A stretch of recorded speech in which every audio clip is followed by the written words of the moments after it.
السلام عليكم، ازيكم يا جماعه؟ عاملين ايه؟ اخباركم ايه؟ يا رب تكونوا بخير وعلى خير. دايما واقفين في ظهري ودايما بتشجعوني ودايما بتدعموني ودايما بتخلوني عاجز عن الشكر من كتر الكلام الجميل اللي بيجي لي كل يوم في التعليقات على الفيديوهات اللي انا بنزلها. انا بجد ممتن لكل واحد فيكم وبشكر كل واحد فيكم، ومش لاقي اي كلام اقوله اعبر بيه عن الشعب الجزائري الطيب او عن بلد عظيمه زي بلد الجزائر. النهارده بنتكلم عن فيديو جديد عن الجزائر، والحقيقه يا جماعه ان الجزائر بلد عظيمه جدا وبلد رائعه جدا وبلد مش محتاجه كلام، ولها تاريخ يشهد على كده والعالم كله يعرف كده والعالم كله عارف كده. احنا مجرد ما الا بنوصل صوره بس عن الجزائر العظيمه دي، وهي تستحق ده، وهي فعلا قد ده، وهي فعلا اكبر من اي حاجه في الدنيا بصراحه. هذه الحضارات أنجبت الفرد الجزائري بعد تطور هيئته البشرية وقدراته العقلية التمييزية. هو سليل إنسان مشتى العربي والكرومانيون، الأمازيغ أو النوميديون الرجال الأحرار. تطورت الحياة ومعطياتها، فخرج سكانها الأوائل من المغارات والجبال ليتفاعلوا مع العالم المحيط بهم وأحداثه. بمرور الزمن استطاعوا أن يخطوا مسارا راسخا لبطولاتهم وأمجادهم في كتب الحضارات الإنسانية الأولى، وغيروا قدرهم وأقدارها، فكانت فاتنة الشعوب والحضارات.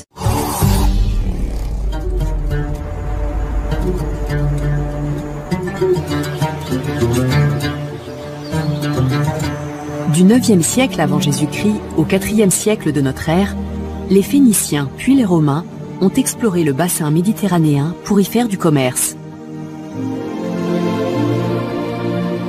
C'est naturellement sur la côte que les premières villes algériennes sont apparues. Notre voyage commencera dans la cité punique de Tipaza et se poursuivra à Oran, où l'influence espagnole et française est palpable. Ensuite, nous traverserons la région agricole de la vallée du Chélif jusqu'à Tlemcen, capitale royale dans l'Antiquité. Puis nous irons vers l'est et l'Aurès, vers les montagnes kabyles et la cité de Timgad. Nous terminerons sur la côte, dans la capitale numide de Sirta, rebaptisée Constantine.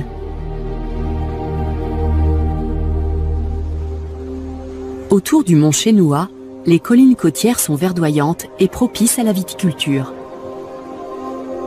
Au pied de la montagne se trouve Tipaza, autrefois port phénicien, puis colonie romaine sous l'empereur Claude en 43 avant Jésus-Christ.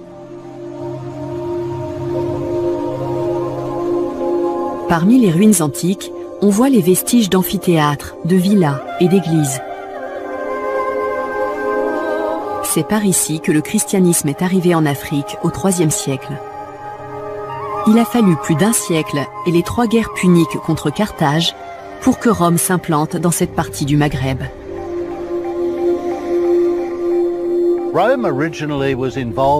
Il y avait une violente lutte de pouvoir entre Rome et Carthage qui s'est jouée sur le sol de l'actuelle Tunisie. C'était un combat à mort entre la République romaine en plein essor et Carthage. Il y a eu 3 grandes guerres, dont la dernière s'est soldée par la défaite et la mise à sac de Carthage en 146 avant Jésus-Christ. Ça a permis à la civilisation romaine de se propager en Afrique du Nord.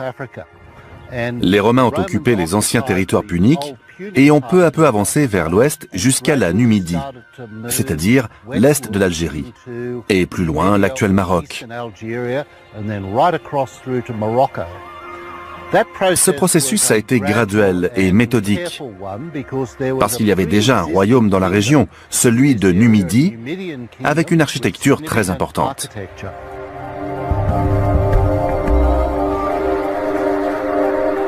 Le plus bel exemple des traces laissées par ce royaume berbère est le mausolée royal de Maurétanie.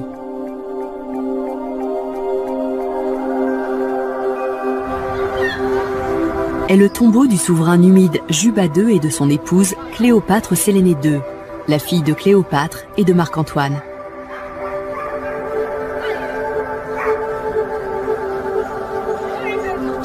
Le mausolée royal mêle clairement plusieurs influences.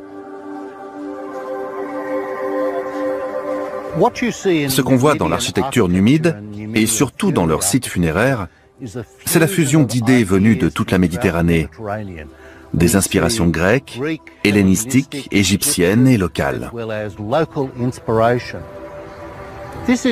Il ne s'agit pas de détails copiés ici ou là, mais plutôt d'une incorporation des influences de l'architecture et de l'art qui est typiquement nord-africaine. Dans ces tombeaux royaux, on a des éléments architecturaux qui ont été repris à d'autres régions du monde méditerranéen, mais qui ont été mélangés pour donner un style unique propre à la Numidie et à l'Afrique du Nord.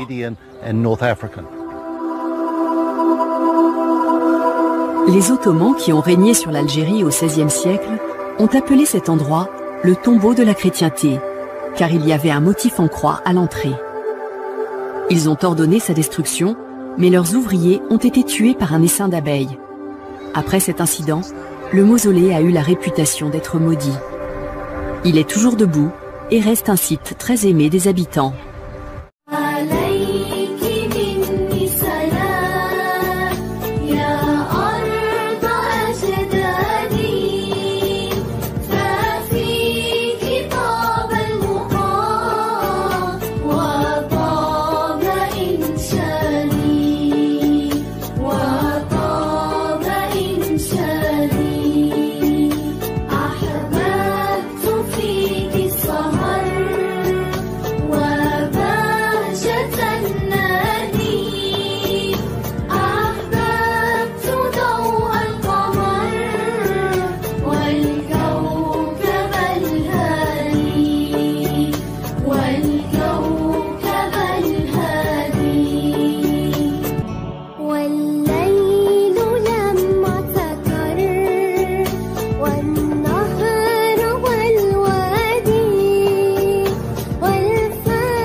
وبعد ما شفنا الفيديو الجميل ده وبعد ما شفنا الفيديو الرائع ده اللي بيتكلم عن الجزائر وعن عظمه الجزائر، انا مش لاقي كلام اقوله اعبر بيه عن سعادتي وفخري واعتزازي ببلد عربيه بلد مسلمين زي الجزائر، ومش لاقي كلام اقوله اعبر بيه عن فرحتي بشعب الجزائر الطيب. انا بجد مش لاقي كلام اقوله اعبر بيه عن فرحتي بشعب الجزائر العظيم. انا في نهايه الفيديو اتمنى ان يكون الفيديو عجبكم. لو اول مره تشوفوني يا ريت تعملوا لايك للفيديو واشتراك في القناه وتكتبوا لي تعليق محفز يشجعني. السلام عليكم.